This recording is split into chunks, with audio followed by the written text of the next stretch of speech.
Today on Netflix, they added the Lethal Weapon collection. That'd be all the Lethal Weapon sans the TV show no one's going to remember soon. So, I decided to watch Lethal Weapon.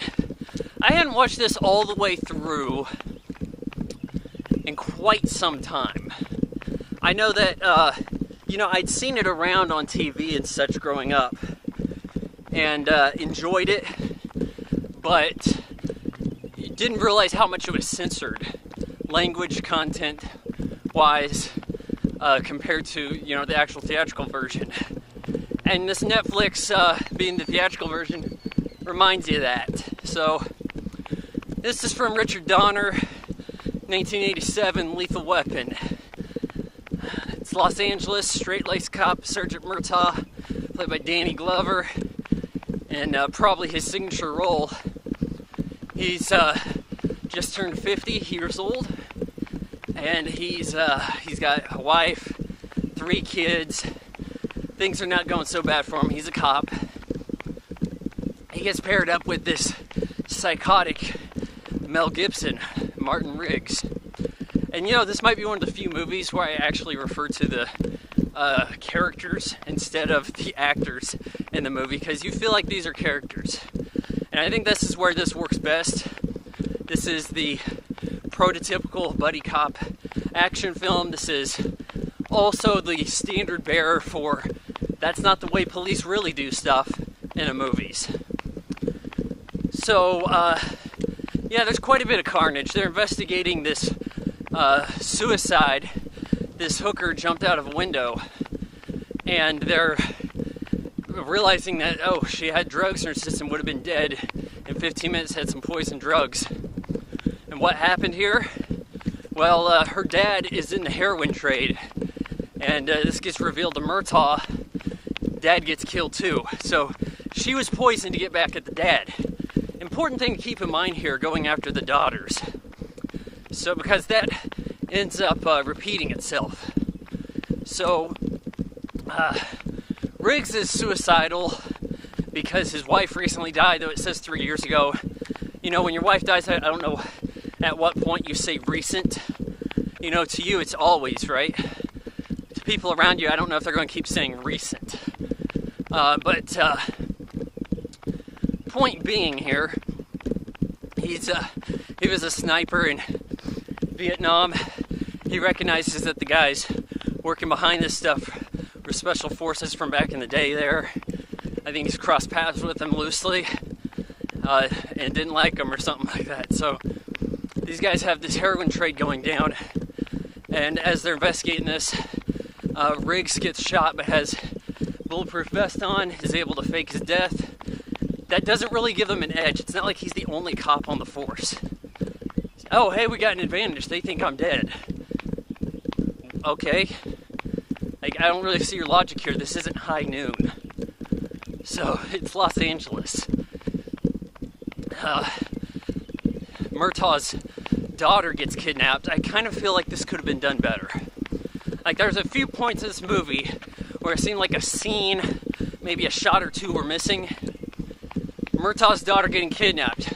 There's this allusion to her dating some kid with blonde hair and big dimples or something, or pits. It's like, what?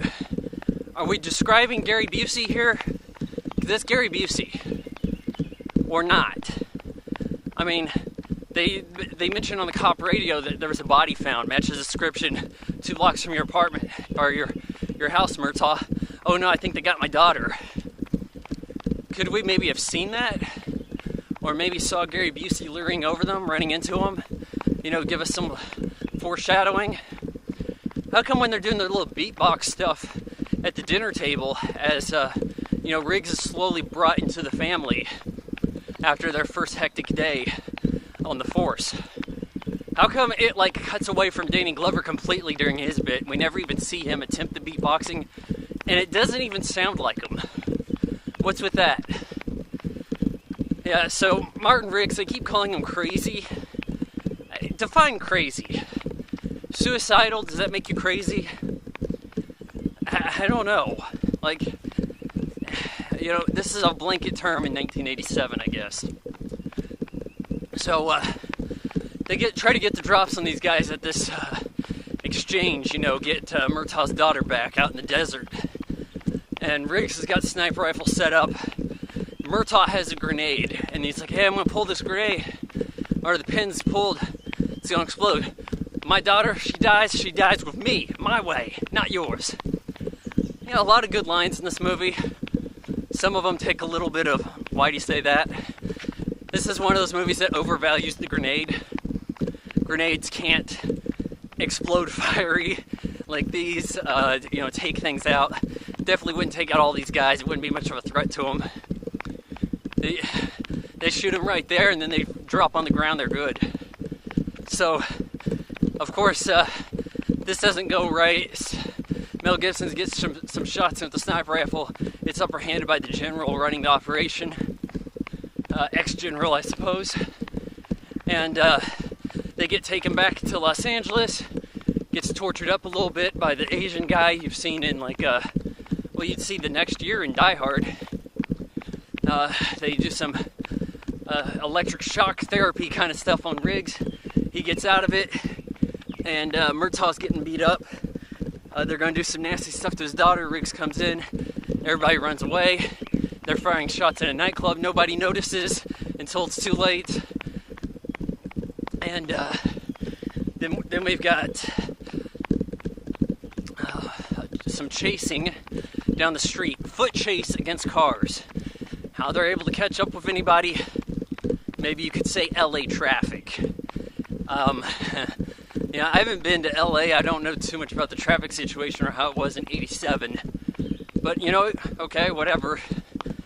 It's a little convenient that Murtaugh is kind of just sitting by the club waiting for the general to get out. He had his chance to flee. I'm not really sure about this. His large shipment of heroin is in the trunk of the car, his getaway car. I mean, we're talking about a large shipment, as they said. I kind of expected something like a truck, van, whatever. So Riggs is able to shoot the driver and cause a wreck as this guy's about to run him over. He gets out of the way, of course. Car hits a bus, flips over, heroin's all over the place. There's a loose grenade or two. I guess they catch fire. Big fire explosion. General dead. Gary Busey's gotten away though, and they think he's going to be at Murtaugh's house. So, shrewdly had his family leave. There's a message by the tree. Nobody here but us cops. Bad guys. Riggs crashes a car through the front of the house.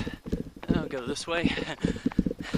And at this point, he's got the upper hand on Gary Busey, or Mr. Joshua, as I was going with the characters for most of this. He's got the upper hand on him, and he's like, hey, you want to shout the title?